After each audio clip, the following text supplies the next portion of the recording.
Bana Kini, bana de partout, partout monde, pour s'abonner massivement à la chaîne Nabi, c'est Zamakambo TV, Zamakambo TV, Zamakambo TV.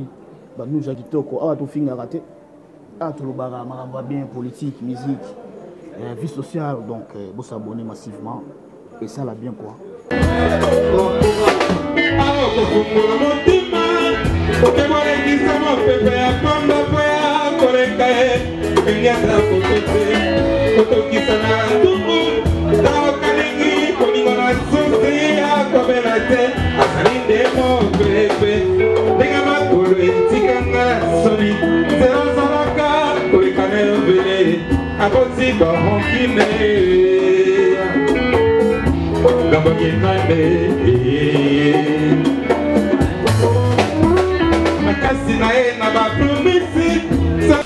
Ah oui, bonjour très chers amis internautes, je crois que vous êtes nombreux enfin de nous suivre. Bien, c'est votre humble serviteur merveille Kwedi Touka, maestro de la presse congolaise avec votre émission Noir et Blanc. Noir et Blanc, une meilleure émission sur notre chaîne Ezamakambo TV. Notre chaîne Ezamakambo TV. Sans plus tarder, je vous demanderai déjà de s'abonner massivement dans notre chaîne pour ne pas rater l'une de nos émissions. Je suis très heureux de vous présenter cette émission car je sais que vous êtes nombreux. Là, je vois déjà mon boss André Ngambo depuis Londres. Pourquoi pas Madame Chouchou Ngambo. Le vieux Eric Le Destin, le vieux Eric Le Destin, prêtre en moko, big salutation, balobi, sans oublier le vieux Serge Matin. Le vieux Serge Moukabila, voilà. Le vieux Serge Moukabila, salutation, pourquoi pas celle qu'on appelle Gloria Niembwe, Gloria Niembwe, salutation, et pourquoi pas celui qu'on appelle Rit Lokate, salutation, bien, je suis avec l'un des musiciens de Inosbi, l'un des musiciens de Inosbi, c'est avec lui que nous allons réaliser cette émission, nous allons réaliser notre émission, nous aurons beaucoup à parler avec lui, nous allons parler de Afro-Congo, nous allons parler de Yopé, Yaoundé Pessimakambo, donc nous allons parler des IOP. Nous ne pouvons jamais plutôt de réaliser cette émission sans avoir parlé des IOP. Et c'est la raison pour laquelle il est là de notre plateau de Noir et Blanc. Je vous demanderai de s'abonner massivement et de nous suivre du début jusqu'à la fin de cette émission. Le vieux Patrick Ndendak, salutation, pourquoi pas Madame Inès Kayeme, le vieux Ndoud, le nouveau riche, lourd, la suprême. Je suis avec Lizarbo, il est là tout près de moi, je vous le dirai. Bonjour Lizarbo. Bonjour. Boni. Kitoko. Bien voilà tout ça liboso ya chaîne Nabiso Ezamakambo TV et belé déjà ba Nabiso na minute oyo soki okoki ko zala na quelques mots déjà ya kolobana bango na début ya émission Nabiso okoki kolobani. Ouais na afana banana kolobana pesi mbote na ngai na batu nyonso ba Holanda biso baza na États-Unis na Europe même si en Afrique pe na pesi mbote lisusu na molodo leader na ngai ona lingaka mingi Nosbi manager na ngai Prince Balume na pesi mbote na réalisateur à solo Archil Balume et big up à toi Jizo ingénieur à Mboka. Artiste na bango Lizarbo tozana sengo ya la mot premièrement na plateau na biso ya Noir et Blanc boni évolution ya masolo. Évolution masolo za kitoko. Évolution masolo za kitoko. Beke bino boté moto na Kinshasa awa boté moto na kata Kinshasa awa. Combien de productions déjà bozui après déjà Yopé? Après Yopé, bon, tout est kobeta na académie de Beaux-Arts. Pende toza boye programme ezaki tozo ke Brazzaville tobeta samedi oyo torobeta le 26 octobre toza na ndenga ba Paris talaka jeune leader fakuta na Zuna Whisky depuis ça la bien talaka makambo fungwa mili sou makasi. Après le 26 octobre toza na showbiz torobeta wana le 15 novembre. Le 15 novembre. Alors pour vous, Nani Lizarbo, bon, vous avez mieux placé pour nous retourner en question. Au point de bon, préférez mieux que beta ba single yabanze moment comment que album boy neti ba yopé boy chose qui pena album moment que album et pesi makambo. Alors pour la bino, vous préférez mieux que beta ka ba single. Na rolo belo ko moko ndeti na classe bana nyonso ba ramaeli moko ti. Mutuna mutu ana maele na ye mutuna mutu ebinde ni asala ka calcul na donc ndenge pe Afro Congo zo sala calcul nango ndenge zo mema makambo nango donc na ndenge na biso to ana posa te ke to sa comparaison na batu ke bango ba bimisa ba album donc mutuna mutu asala makambo na ye biso to beta ka ande musique bino bo beta ka musique. Alors na Afro Congo boza ba musicien combien o bozali na kata Afro Congo o bo beta musique na Afro Congo? Ba musicien basé belé pour batasima pe baba musicien bazebeli. Oui, ba musicien batasima pe bata musicien mais non le parce qu'on a ba obo telema netant mingi to ba oba telema liboso, oba telema liboso. Mais muta telema liboso avant dia wa Lizarbo. Ngande mna telema liboso na je. Ka yo moko. Mais na sala na leader na nga to telema déjà wana. Na prince na vie na prince Balume azala pe wana.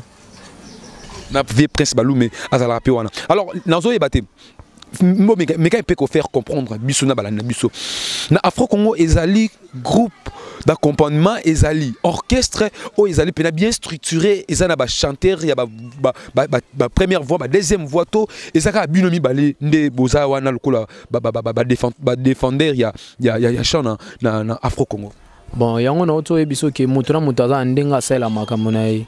Donc Afro Congo eza orchestre mais eza ndenge moko tena ba orchestre tout oyo yebi Afro Congo donc eza iloko moko ya sika talaka musique yango nde ezali bato ba bina bato ba sepela bato bazala jamais dessus donc bato ba sepela kaka donc musique na biso eza musique oyo na ndenge ya inosbi na ndenge ya ba image na ye na ndenge azo salela ngo na ndenge ya inosbi na ndenge ba image ne pe na ndenge azo salela yango. Alors tu n'es pas étouffé Lizarbo yako zala na Afro Congo.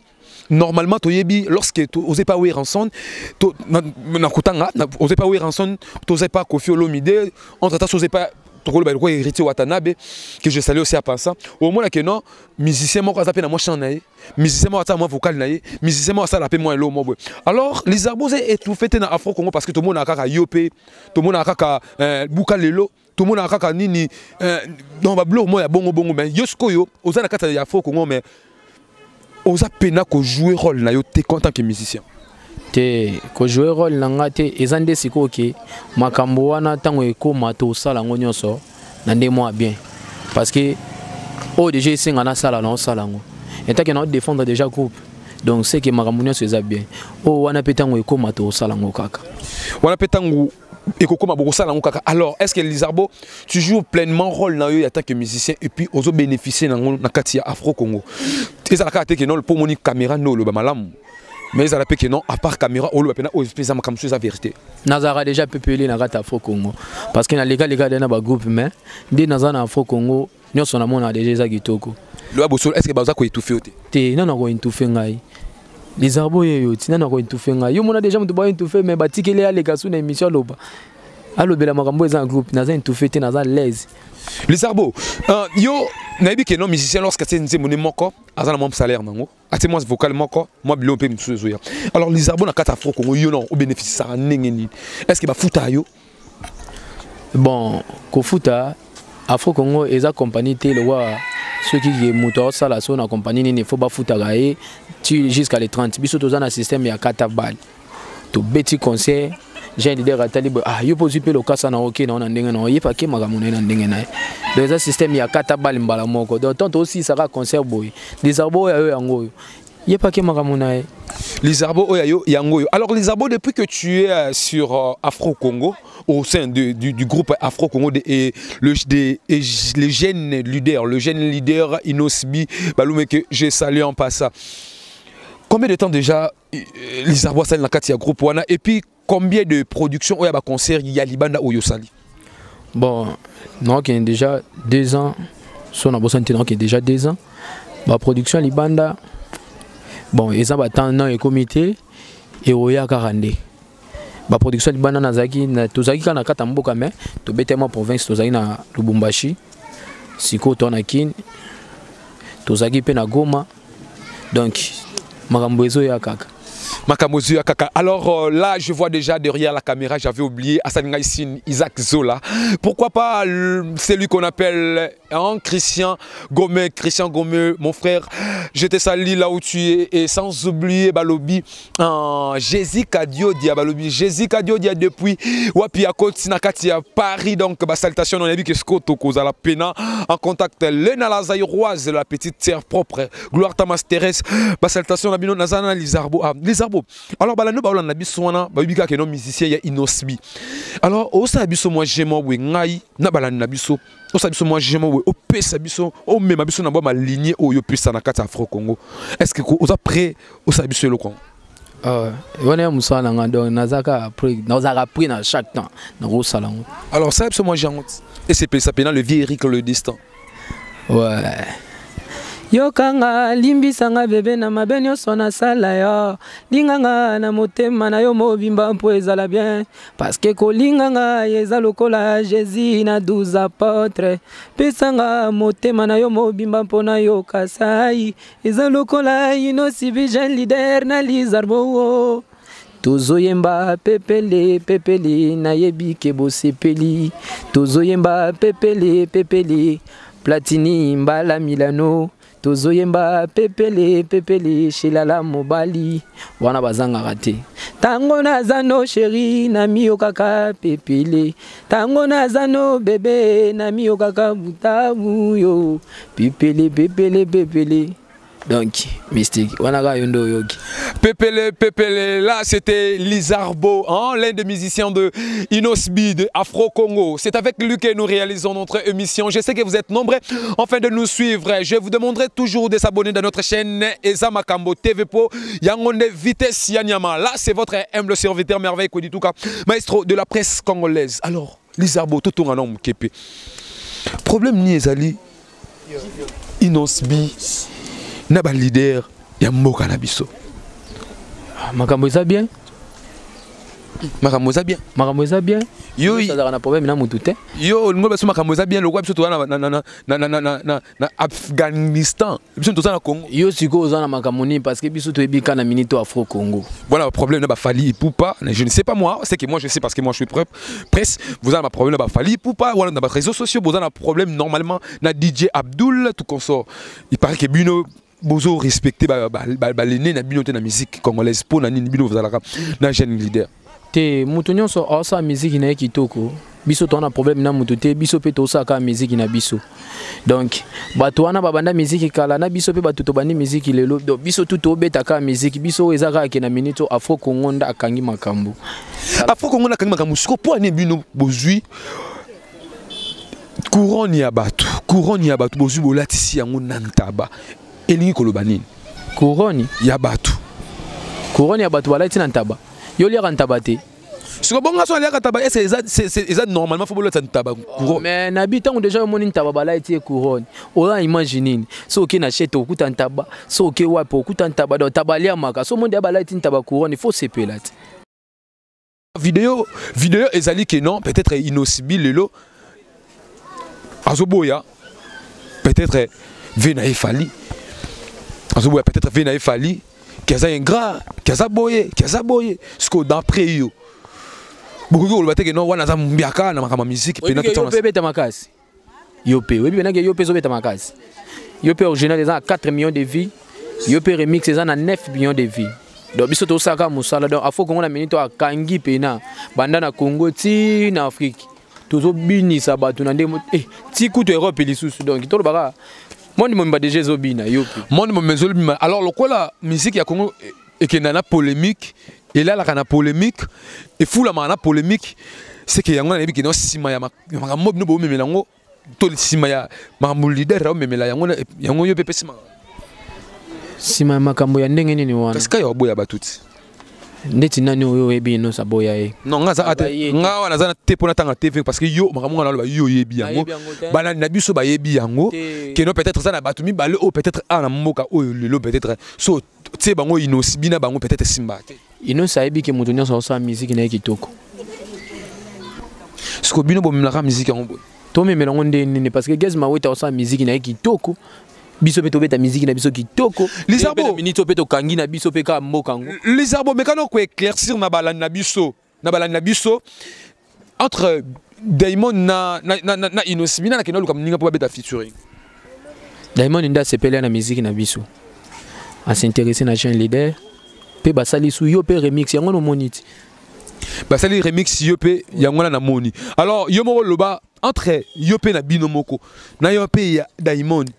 N'est-ce pas qu'il y a Diamond te fouli pena yopé ndenge yo zo kanisa yo ça ki ba chinois pe bano bina yopé ndenge yo zo kanisa parce que biso de temps to bimisa yo PDG bandele yako ça et cartonné DG bando ça succès ti diamant na comme na niveau ya benga jeune leader c'est que à santé DG loko ezali ce que jeune leader problème ezani ni yé pena ba DJ net ba DJ Abdul ba DJ Abdul ba on ba foula musique problème eza soupeni yé pena ko sa musique ne kimiate aseni il paraît baza na moto ngana tala kango baza moto entre ye na Abdul. Ah, DJ mtabeta musique na biso bato do sa musique na biso. DJ beta ni musique na biso beta obeta musique na biso po ya beta. Eza mabe wapi? Parce que apa bien beta pe musique na moto moto bino bodina. Aba beta musique na biso te. Ah, na ebite. Na yoki onka pa na yo. Yoki onka pa na ngai. Si que yo tala no TVT. Tenga na yoki na ngai pa na parce que biso so na biso na problème mutu te. Biso to saka musique à kitoko. Bien, très chers amis internet, je crois que vous êtes nombreux afin de nous suivre là. C'est votre humble serviteur, Merveille Kwedituka, maestro de la presse congolaise. Je ne peux pas continuer cette émission sans avoir remercié Gloria Niembwe. Gloria Niembwe, salutation à yo. Pourquoi pas celle qu'on appelle Ritz Lokate. Ritz Lokate, et sans oublier Modestine Lobota. Nous continuons notre émission avec Lizarbo. Lizarbo. Ça biso moi je m'oboya yope wana pe pour tout ka lompe na ndenge makambo ezaleli odelemino na kwa ozali no lokote otokino kutute na bete kaka bongo yope bapesa yo papa bamona yo na nude ozolola gagilo ibeta de kitoko donc tout ça lango zunde nini to yemba ngo bimba yo deja yo kaka yope makambo tuba tuba ibi deja ke yope de makambo to banda zuko yemba suba yo kango kaka toza kolia toza komela oyena programme lije lile liliete yope bapesa yo de yope okazi mantala nati de yope bapesa yo ce qu'on a bien yo au moins te koza étouffé pena étouffé moi neni no oye ma bien mais ozoye ma bien mais disque problème ça qui non bon colonie ni ba robi miso pena disque ngapona imbeza ka disque te nzemo musupe ko yana peja ndida abike lizarbo yaka wacha iloko boy tsani ningi ngandi bona yembi na ngati est ce que to photo zela ka disque eza makambo yo ye motanga akomana akomi na posa wana fois ça la disque akosala na yango mais ça te que bazoko e pousser que fois ça la ngo obligé biso to beta de musique peut-être abanga que non soit beta ngo esimate to beta ko ba musique déjà to ça succès boy eza na ngo eloko te o amoni kaza mbongo ayo tshela jeune leader mbongo ausala les disques. Alors lelo esengi que non moi transférer ça la Lizarbo a quitté un peu Afro Congo a embrasser peu mon groupement boy ya ba leader peu de ba yeba na peu Afro Congo non ça la lango petit nazaka na Afro Congo. Bien, très chers amis internet, nous chutons déjà petit à petit vers la fin de notre émission. Là, c'était votre humble serviteur Merveille Kwedituka. Dans mon plateau, j'étais avec Lizarbo, les deux musiciens de Inosbi. Alors, il y a une mission à Bisso, mais et aussi ces missions, tu sens rubrique na Bisso, oh, ils appellent rubrique na Inosbi. Lizarbo, est-ce que tu as Bisso moi 5 leaders mon boy? Oh, peut-être au Kifa, Bangopé. Na kifa ba on ndeni oui oyo ka bango pe ko vana pe mo yo ki bango pe moi 5 mais bango tu ba sa musique kitoko kasi on a binga 5 ah Gaz Fabelos Rebo Tatiana Cruz nani susu DJ Samarino na molodo leader. C'est bon, comme déjà na souka ya émission. Tout comme dans la souka ya émission, na biso soki okogoza na dernier mot et puis moi quelques salutations na ba na biso. Bon. Ya kolobezaka ke merci na bino tout bolandi biso. Et puis ya kolobeza lisusu ke ba fan et tout o balingaka Afro Congo, balingaka bonne musique, ba continuer ko soutenir jeune leader ya mboka. Talaka azana maboko mibale mwana batu. Mais azo sala tout que assez la bino biloko bien bozo yango pe bo consommer na ndemo ya normal. Donc auto azana pour ça soutenir jeune leader azana ewana numéro coûte ezara déjà affiché na page na ya Facebook mututu pour ozana pour ça azo contact na a omona ngo wana. Et puis ya obaxisa ka boye ba jeune na bino bango yo ba sa musala kitoko ndeti des arbos moyembi au pas ozana pour ça na ngai akozo nga na plus 243 90 49 22 107.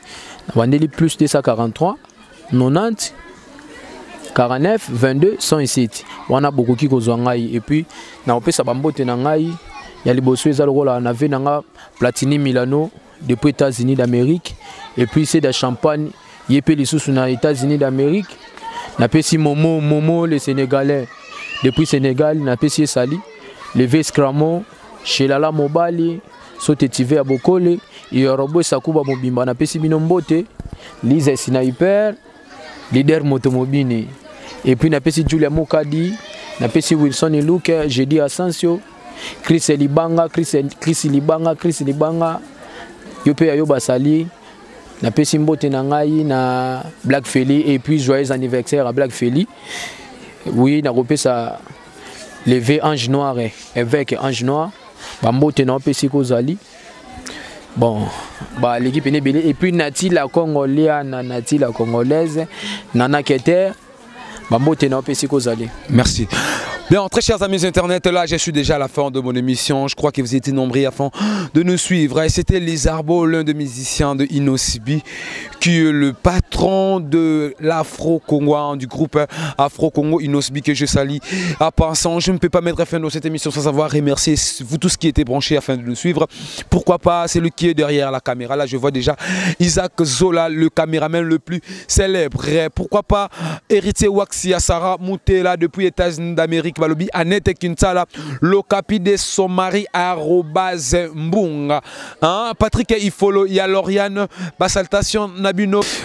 Sans oublier Balobi Christian Vangi, Basaltation Nayo et pourquoi pas Loskil Losuke, Balobi Jesse Mbemba, Basaltation Nayo Jesse Mbemba et sans oublier Ronsard Sueko. Là je vois déjà un RS Pro,